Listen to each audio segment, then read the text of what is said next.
오늘도 이 다윗의 하나님이 우리 하나님 되는 귀한 날 되기를 축복드립니다. 오늘 본문 말씀에 이 다윗이 어찌 보면 하나님에게 기도하는, 하나님께 복을 받는 이 방법을 가르쳐 주시는 것 같아요.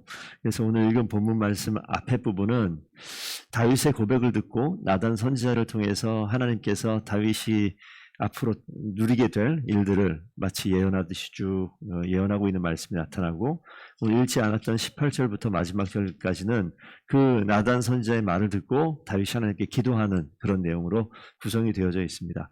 오늘 먼저 그 7장 1절 2절 보면, 주의 모든 원수를 무찌르고 왕이 궁에 평안히 살게 하신 때, 이 전쟁으로 이 정복하고 이 땅에 이스라엘이 그 주변의 근동 지역에 강력한 이제 왕국으로 형성이 되어지는 시기, 전쟁을 통해서 이루어지는 과정들인데, 그것이 끝나서 평안히 살게 되어졌을 때 화평의 시대가 열렸는데, 그때 다윗의 이야기입니다.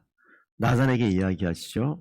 나는 백향목 궁에 살거늘 하나님의 괴는 휘장 가운데 있도다. 이 전반부의 사무엘 하의 모습을 보시게 되면 두로왕 히람이 백향목을 가지고 와서 이제 다윗 궁을 막 지어주는, 목수와 석수를 데려와서 그런 장면이 등장을 합니다. 그리고 또 다윗이 오베데돔의 집에 있었던 하나님의 괴를 가져와서 하나님의 그 장막에다가 모셔놨던 것, 그것을 이제 이야기하는 장면인데, 나는 이렇게 엄청난 백향목 궁에 있는데 하나님의 괴는 휘장 가운데, 이 천막 같은 이런 텐트 가운데 있도다라고 약간 한탄하고 죄송해하고 속상해하고 이런 모습이 있는 거죠. 그러면서 이걸 어떻게 할까라고 하나님의 집이 내 집보다 못하네, 이거 어떻게 해야 되나, 이거 어떻게 지어야 되나, 이런 고민을 하고 있는 것을 나단 선지자에게 이야기를 하자 하나님께서 이것을 들었어요. 그래서 나단을 통해서 다윗에게 이야기하는 장면이 5절, 6절, 7절 이 부분에 나옵니다.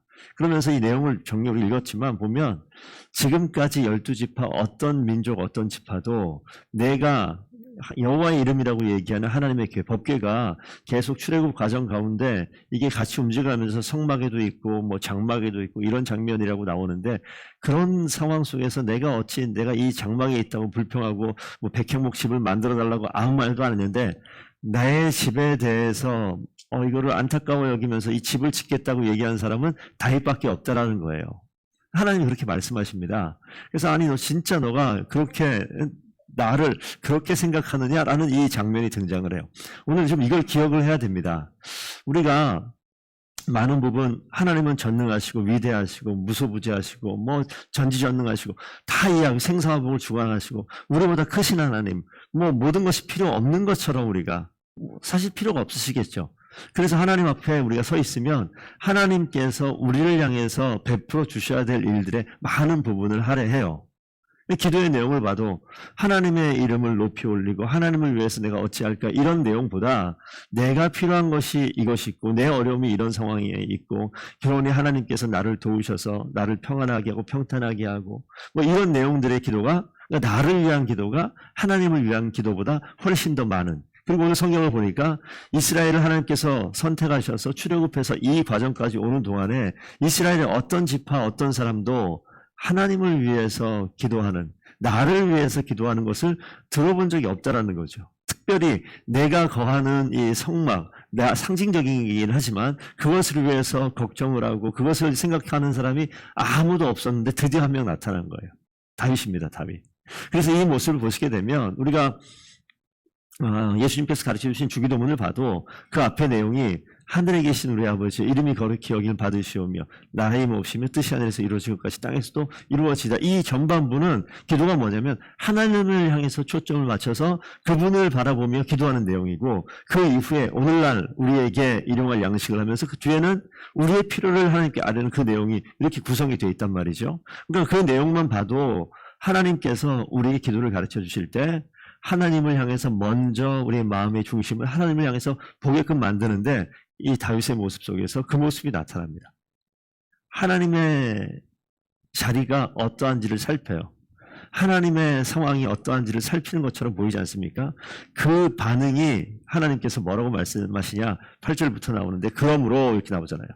너가 그렇게 했어? 그러므로 내가 이제 내 종 다윗에게 이같이 말하라. 나단 선지자를 통해서 말씀하시는 거 이렇게 표현이 되어 있는데 사실 이 다윗은 그 이세의 아들로 다른 모든 아들들이 사무엘 앞에 설 때 그냥 저 목장에서 그죠? 뭐 들판이겠죠. 들판에서 양을 치고 있어서 사무엘 앞에 맨 처음에 나타나지도 못했던 그러한 목자의 신분으로 있었던 사람입니다. 그런데 그 다윗이 어디까지 갔죠? 하나님이 택한 하나님의 나라의 왕의 자리에까지 가 있잖아요. 그런데 이 다윗이 무슨 고백을 했냐면 자기가 왕에 오른 이후에 하나님을 생각하는 거예요. 그러니까 저와 성도님들이 우리 신앙생활하면서 이 과정을 놓치지 않으면 너무 좋겠어요. 하나님을 생각하는 하나님의 자녀들. 우리가 자녀들이 어렸을 때부터 우리가 사랑을 우리가 받죠. 자녀들을 키우면서 아이들 보면서 기쁨도 있고 물론 어려운 시간도 있지만 그 아이들이 자라는 걸 보고 아이들에게 정성을 쏟고 잘 자라기를 바라고 기도하고 물질로 여러 가지로 다 키웁니다. 그러면서 우리가 이제 성인이 되었지만 성인이 되어지는 어느 시점쯤 되면 이 철이 들어요. 그러면 부모를 생각하는 그런 시간들이 있게 되는 거잖아요. 제가 8월 15일 날 노는 날 이렇게 어머니를 만나고 왔어요. 제가 그러고 나서 야 내가 아내한테도 얘기는 안 했지만 아직 철이 덜 들었구나 이런 생각을 하는 일이 있었습니다. 가는 길에 복숭아를 사갔어요. 어떤 게 맛있을까 보다가 제일 비싼 걸 사갔어요. 비싼 과일이 제일 맛있습니다. 그래가지고 그걸 샀다 갔어요. 가가지고 뭐 냉장고에 몇 시간 있다가 꺼내서 잘라서 먹어봤더니 과연 그 맛이 아주 맛있었어요. 그래서 딱 너무 맛있다. 모든 사람이 다 맛있다. 어머니도 하나 드렸거든요. 근데 어머니 딱 먹더니 야, 맛 없다 그러는 거예요. 다 맛있는데 맛이 없다는 거예요. 그러더니 안 먹는다 그러는 거예요. 그래도 진짜 맛이 없나? 왜 맛이 없지? 우리 다 맛있다고 먹는데 그리고 잠시 한 몇 초 있었을까? 옆에 자두가 있었거든요. 자두를 들고 그걸 먹어 드시는 거예요. 저 먹어봤거든요. 별로 맛이 없었어요. 쉬었단 말이죠. 근데 그걸 드시는 거예요. 그래서 왜 이걸 먹냐고 맛있는 걸 먹지. 맛 없다 그러는데 옆에 같이 계시던 누님이 엄마가 항상 저렇다고. 뭐 맛있는 거 있으면 늘 맛없다고 얘기하고 니들 다 먹으라고 얘기한다라는 거예요. 그러니까 제가 어렸을 때 생각났어요. 뭐 막 맛있게 먹었던 기억이 있는데 엄마는 안 먹어? 나 배부르다고. 너 다 먹으라고. 배부른 게 아니었고 맛이 없는 게 아닌데 맛이 없으니까 안 먹는 동안 누가 먹어요? 자식이 먹는. 그렇게 하려고 하는 마음. 저는 미처 몰랐어요. 지금도. 근데 누님이 옆에 항상 같이 사시다 보니까 엄마가 항상 그렇다고. 그러니까 뭘 생각하냐면 내 입맛에 맛있으면 막 먹는 거예요. 내가 좋으면 막 찾는 거예요. 내가 필요하면 막 원하는 거예요. 이거를 공급하고 이거를 채워주고 이거를 돌보는 그쪽은 생각 안 하죠. 이스라엘 백성도 그랬고요. 모든 하나님께서 택한 백성 삼아놨는데 다 그랬다는 건데 다윗이 안 그런 거예요. 누굴 생각하냐면 하나님을 생각하는 거예요. 그 모습에 하나님께서 감동하셨어. 감동. 그래서 뭐라고 얘기합니까? 내 백성 이스라엘 너를 주권자로 삼겠다. 내가 가는 모든 곳에서 내가 너와 함께 있어서 너의 모든 원수 앞에서 멸하겠다. 너의 이름을 위대하게 만들어주겠다. 여호와가 너를 위하여 집을 짓겠다. 너의 씨를 내 뒤에 세워서 그의 나라를 견고하게 하겠다. 하나님께서 하시는 이 축복은 감히 상상할 수 없는 내가 복을 받고 내 씨가 복을 받고 너의 왕위가 영원하게 만들겠다라고 이야기하죠. 그러면서 14절 가면 나는 그에게 아버지가 되고 그는 내게 아들이 되리니 이건 지금 위에 12절 13절 보시게 되면 그는 내 이름을 위하여 내 씨를 통해서 여기 보시게 되면 솔로몬이 사실 여호와의 성전을 짓잖아요. 다윗이 짓는 게 아니라.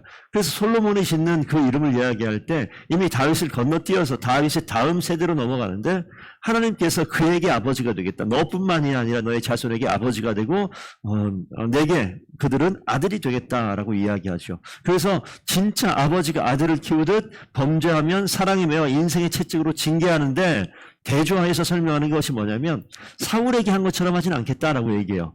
사울은 하나님께서 왕을 세우고 후회하시잖아요. 그래서 그 자리에서 끄집어내려서 은혜를 멈춰버리는데 다윗 너의 가문에게는 절대 끝까지 은총을 멈추지 않겠다, 빼앗지 않겠다라고 얘기하는 거예요. 비록 사랑의 매와 인생의 채찍을 들어서 징계는 하겠지만 이 자리는 영원하게 하겠다라고 얘기하죠. 그래서 북쪽 이스라엘과 남쪽 유다가 나누어졌을 때 남쪽 유다는 끝까지 하나님께서 지켜가시고 인도하시는 내용이 나타납니다. 그러면서 16절에 내 집과 내 나라가 내 앞에서 영원히 보존되고 내 내 왕위가 영원히 견고하리라라는 축복의 약속을 여기 막 부어주시는 거예요.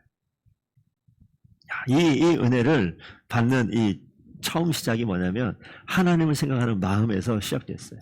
그래서 우리가 오늘 성경 말씀 보면서 다윗과 같은 인생을 살기를 축복합니다라고 얘기할 때 다윗이 받았던 이 뒤에 결과물로 나타난 하나님께 주시는 복에 대해서 강구하는 것은 좀 지혜롭지 않은, 앞에 어디에서 시작된지를 모르는 사람들이 눈에 보이는 것을 바라보고 하나님 나에게 복 주세요, 하나님 나에게 이 상황을 바꿔주세요, 이런 것들 요청할 수 있겠죠. 하나님이 그런 능력의 하나님이고 우리를 자녀 삼으셨으니. 그런데 그 시작이 어딨냐 보세요.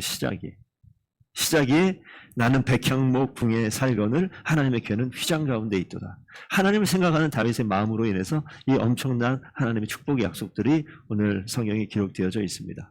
그래서 이 이야기를 다윗이 듣고 나서 뒤에 있는 내용들은 읽으면 다 이해할 수 있는 내용인데 18절 한 절만 좀 볼게요.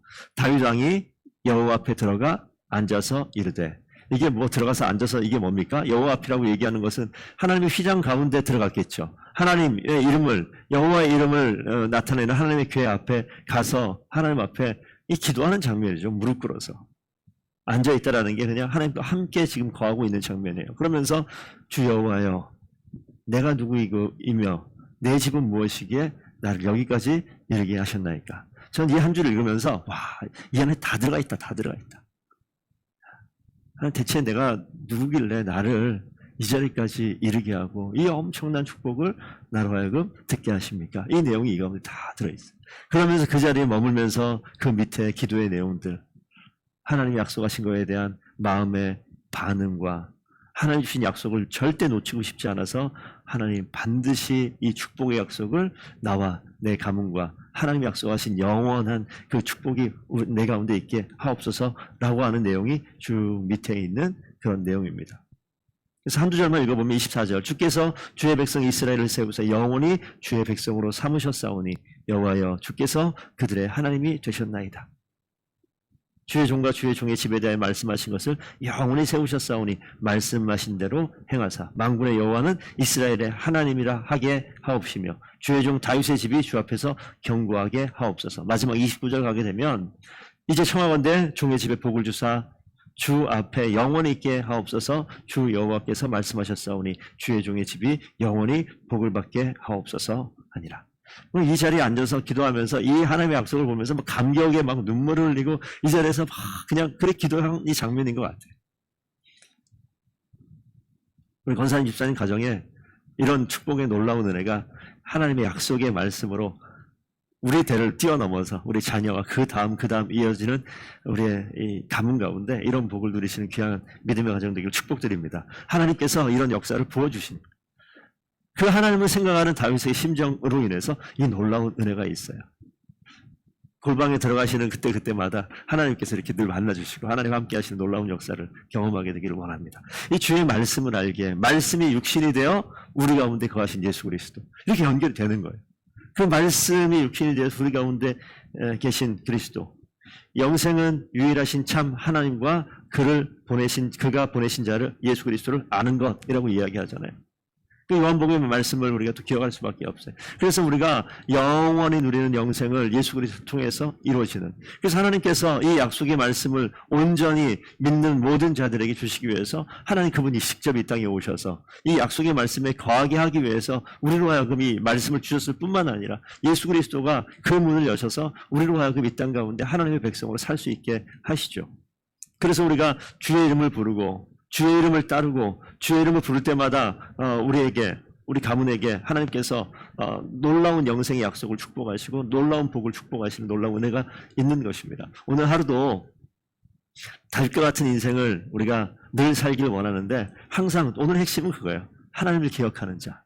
내가 평탄하고 평안할 때 하나님 감사합니다 정도에서 끝나는 것이 아니라 하나님은 지금 어떤 상황에 있을까라는, 하나님, 우리가 어떻게 하나님 마음을 다 알겠습니까? 절대 하나님 마음을 다 헤아릴 수 없는데 태도예요, 모습이에요. 하나님은 지금 대체 내가 이 엄청난 백향목 궁에 거하는데 하나님의 휘장 가운데 있는데 어떡하지? 하나님의 마음을 생각해 보려고 애쓰는 태도, 그 모습 하나 때문에 하나님께서 다윗과 그 가문에 엄청난 약속을 주시지 않습니까? 우리가 하나님을 기억하고 하나님을 생각하고 또 하나님께서 무엇을 원하시고 어떤 상황에 계실까 감히 알 수 없으나 그 태도를 가지고 주님을 기억할 때 하나님께서 우리와 항상 동행하시고 놀라운 축복의 약속들로 우리를 인도하여 주실 줄로 믿습니다. 오늘 하루 승리하시는 귀한 날 되기를 축복드립니다. 기도하겠습니다.